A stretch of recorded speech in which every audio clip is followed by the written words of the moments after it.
Okay, good morning, ladies and gentlemen. It is Monday morning, and it is time again. It is time to dominate Unit 5's unit test. So I'm here to go through the test with you to make sure that you are comfortable and you are confident that you are going to dominate this test. So let's take a quick peek at the reading comprehension. All right, reading comprehension portion of the test. There are three texts. One is walking catfish observations. It is a journal. So it is nonfiction. Then we have The Bug That Saved My Tomatoes. That's a story, so that's fictional. And then we have Blue Cheese, which is an article, which is nonfiction as well. So if you remember, we had a few different standards that we worked on in Unit 5.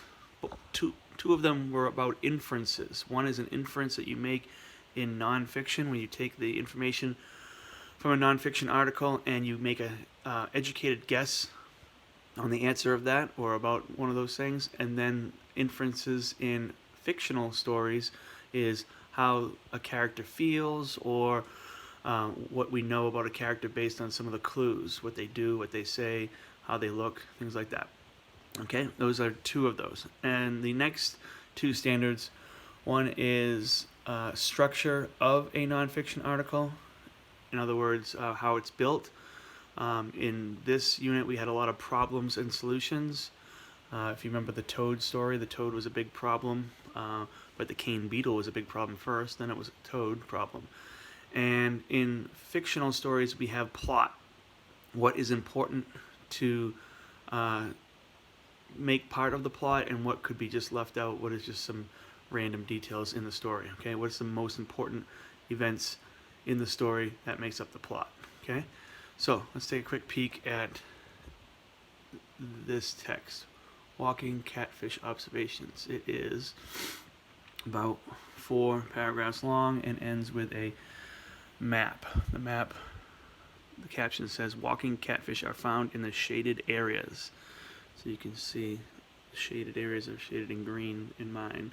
It'll just be gray in yours, okay? The first one says, what is the purpose of the journal? Now, we all know the three main purposes of writing. We remember PI. It was persuasive, informative, and entertain. So we're either trying to convince you of something in this article, they're trying to inform you or teach you about something in the article, or they're trying to entertain you with a nonfiction article. So, and we know those three basic ones, but we want to read the entire thing because sometimes that will eliminate one of the options. So this one says, to tell how to keep fish in ponds. Is that what this article is about? To teach about an unusual animal. To tell a story about a funny fish. Or to teach a lesson about saving animals. So we know it's nonfiction. So we know it's probably persuasive or informative. So we have to tell, to teach, to tell a story, or to teach. So I can get rid of one of those already. I don't know if you know which one we're getting rid of, but I can get rid of one right off the bat. So let's just read through this real quick. December 20th, walking catfish observations. While visiting southern Florida, I saw a walking fish for the very first time. This catfish doesn't walk like people, but I saw it travel a short distance across land. It uses its front fins and tail to move along the ground. I've read that these catfish can breathe outside of water as long as they stay wet. Later, I was able to photograph another one alongside of the road. Here's a picture of it. A catfish on the side of the road. It's crazy. I also learned that walking catfish are usually found in Asia. I found a map that shows this. People brought them to the United States about 50 years ago. Since that time, walking catfish have become a big problem in Florida. Oh, sounds a lot like the toads. Walking catfish often eat the fish that are native to Florida. They have spread quickly because they can walk from one pond to the next. The one I saw did its strange floppy walk towards a pond. The head of the catfish was flat and wide with very small eyes. It looked like it had whiskers. When I did some research, I found out that these whiskers are called barbels. The catfish uses them to sift through the bottom of lakes, ponds, and streams searching for food. They are a hardy fish that can survive even in ditches, swamps, and canals. The catfish I observed was gray-brown in color with small white spots along its side. I peered into the pond, but I couldn't see it because it was almost the same color as the muddy pond water. Many people are afraid the walking catfish will keep moving north into the rest of the United States. However, walking catfish can live only in warm waters. This means states north of Florida are safe. So you can see again, it's only in Florida right now. Okay, so number 1 was the purpose. Okay, number 2 says walking catfish are a problem because, remember, problem and solution. So what makes them a problem? They can go from pond to pond. They stop traffic on busy roads. They must have warm water to live, or they eat other fish that were there first. What makes them a problem? A couple of these are accurate and true, but what makes them a problem? Okay, so if they could go from pond to pond, would that make them a problem? Or would it be eat other fish that were there first? Or would it be stopping traffic on busy roads? That could be a problem, but was that mentioned in the text? Must have warm water to live. Would that make them a problem, or is that just a characteristic of the fish? Okay, so your choice. Number 3, ponds in the northern United States are probably A, full of walking catfish, B, too cold for walking catfish, C, too deep for fish to live in, D, bigger than ponds in the south. Now this is what we're talking about, inference. They did not say anything about the ponds in the northern United States, or they didn't describe those ponds, but they did say right here, many people are afraid the walking catfish will keep moving north into the rest of the United States. However, walking catfish can only live in warm waters. This means states north of Florida are safe. So states north of Florida don't have the walking catfish because they can only live in warm waters. So what does that tell us about the ponds? That they're full of walking catfish, that they're too cold, that they're too deep, or that they're bigger? What does that tell us? All right. Number 4, what idea does the map help explain? Remember the map that we had? We have a map, a whole bunch of spots in Asia. The article said it was originally from Asia, and now it's in Florida, and Florida is the only spot in the United States. So what does the map help us to explain? Walking catfish can breathe out of water. Does the map talk about breathing out of water? Walking catfish have become a problem in the United States. Does it show that it has become a problem? Most walking catfish are in Asia, but some are in the United States. Is that what that map shows us? Walking catfish got their name because they can move along the ground. Does that map tell us that? Okay. Number 5. The reader learns how walking catfish move by reading the author's observations, studying the photograph that the author took, or looking at the map and reading its caption. What helped us describe how they walk? Was it the author writing it? Was it the picture, or was it the map? Which one really told us how a catfish walks? So we're going to go back into the text and check it out. Okay, remember, you have to give yourself a chance to do well on these tests by reading the text carefully and then rereading it, okay, when you get the questions. Okay, the bug that saved my tomatoes. This is a fictional story about a boy and his tomatoes, or a girl and her tomatoes, I'm not quite sure. My mom has a garden in the backyard. Every spring she plants different kinds of vegetables and flowers. This year Mom let me have a corner of the garden to plant anything I wanted. I love tomatoes, so that is what I planted. I put up a sign that said Jake's Tomatoes. It's a story about Jake. Everything went well until one morning when I went to check on my tomato plants. I found little bugs everywhere eating my tomatoes. I told my mom about the bugs, and she said we should go to the garden store and ask them what to do. The salesperson at the store gave me a small box.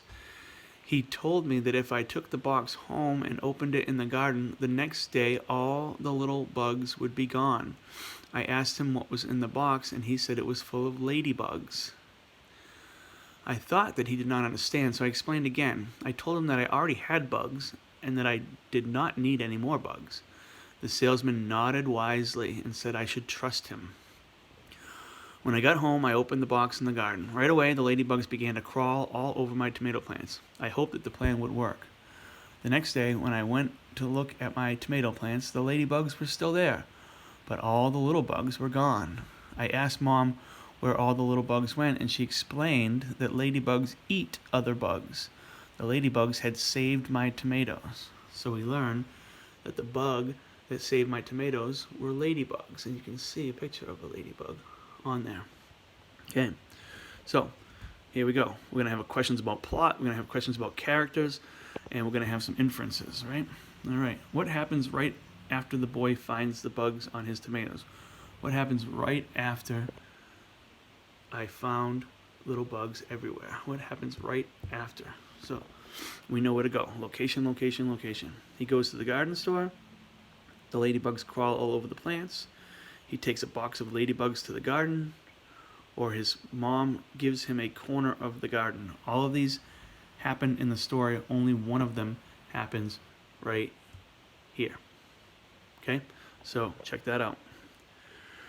Which of these belongs in a summary of the plot? All right, so which one of these events is important enough to be in the plot? Okay, so we're looking for events, right? All right, let's see. The boy loves tomatoes.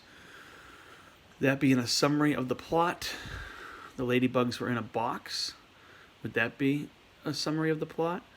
Mom planted different kinds of vegetables. Would that be in a summary? Or little bugs were eating the tomato plants?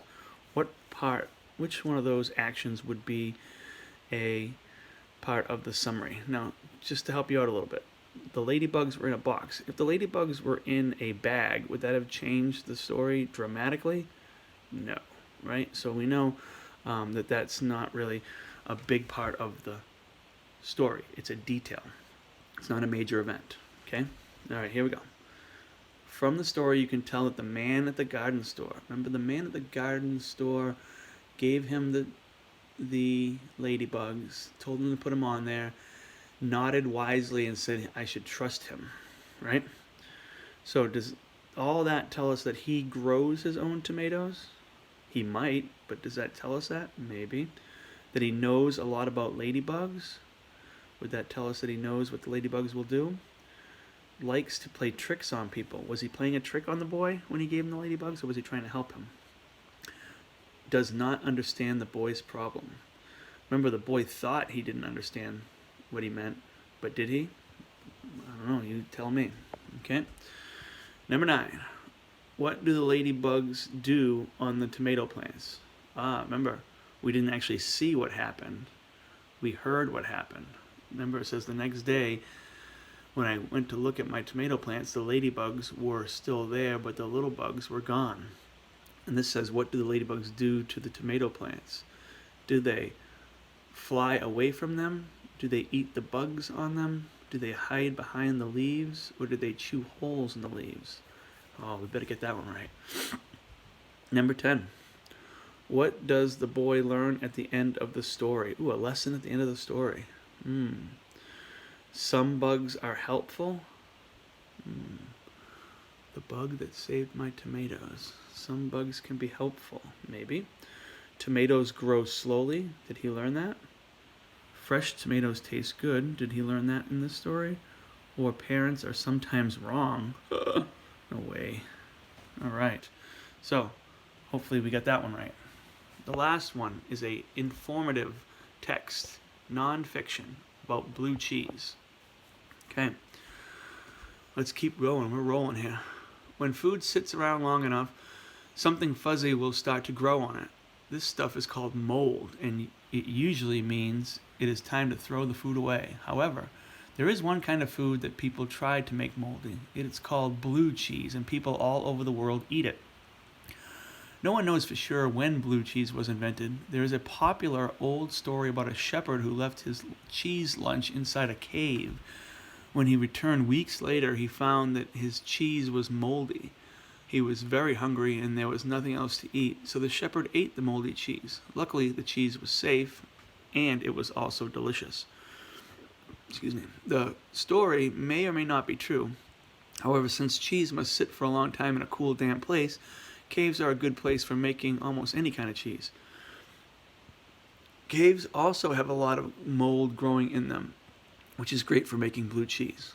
Mold can often be harmful if eaten. However, the mold found in blue cheese is harmless. In fact, it is like the mold that is used to make some kinds of medicine. So, give blue cheese a try. You just might find that this moldy food is a treat. And we have two pictures. The kind of mold on the bread is bad for you. The dark part of the mold that makes blue cheese delicious. The dark part is the mold that makes the blue cheese delicious. Got it. Okay, nice short one for you. We have 4 more questions. What is the problem with moldy food that the article mentions? It did mentioned it in the beginning, and it also mentioned it on the picture. So what's the problem with some moldy food? It does not look good. It can make people sick. It does not taste good. It can be home for bugs. It can be a home for bugs. Okay, back at the top. Usually means it's time to throw it out, right? Doesn't actually say the problem. This one says, gives you another clue. Doesn't come out and say the exact same words. You have to infer what would be bad about mold. What would be a problem? Okay. What can the reader tell from the story of the shepherd? What do we tell from the story of the shepherd? That blue cheese has been around for a long time. The shepherd wanted the cheese to become moldy. Cheese was the shepherd's favorite food. Blue cheese is still made by shepherds. What did you learn in that story? Okay.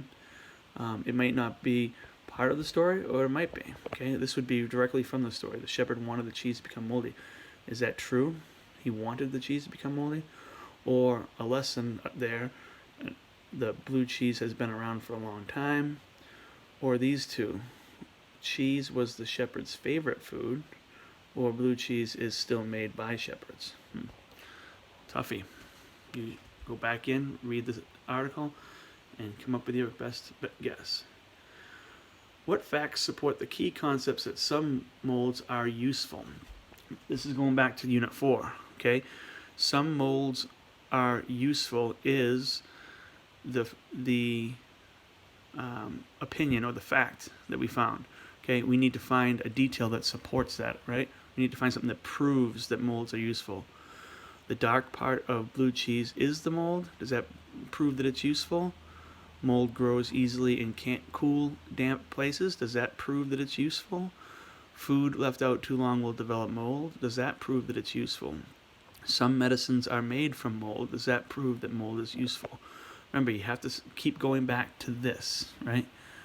What proves that molds are useful? I like the word prove. They never use it in the question, but I like to use it. Okay. The last question. Looking at the 2 photos and their captions together helps the reader understand that. So when we look at both photos and both captions, one was about bread and that it's bad for you, and the other one is that the dark part is the mold that makes blue cheese delicious. So one is bad, one is delicious. Let's see if there's some kind of connection here. This helps the reader understand that not all molds are the same. Molds grow easily in caves. Is there any reference to caves on those pictures and captions? The mold on bread looks fuzzy. Is that on both of them? Remember, it said both. Don't get caught. Blue cheese tastes good on bread. Well, there's blue cheese and there's bread. Is that what we learned when we look at those? All right. So there you have it. There are 14 questions. You do not have to do number 15. So skip number 15. Do your best on all of these. If I find out that you have worked for 5 minutes on this, then you probably didn't do your best work, because I've just worked on this for 19 minutes, almost 20 minutes even. So if I spent 20 minutes on it, I would hope that you would spend 20 minutes on it. Use this video while you are taking the quiz, and you'll do very well on this test. Okay? This is your last chance to show off what you know. And it's your last chance to dominate a unit test, because there will not be any more this year. Okay? So this is it. I want you to focus and do the best that you can do on this.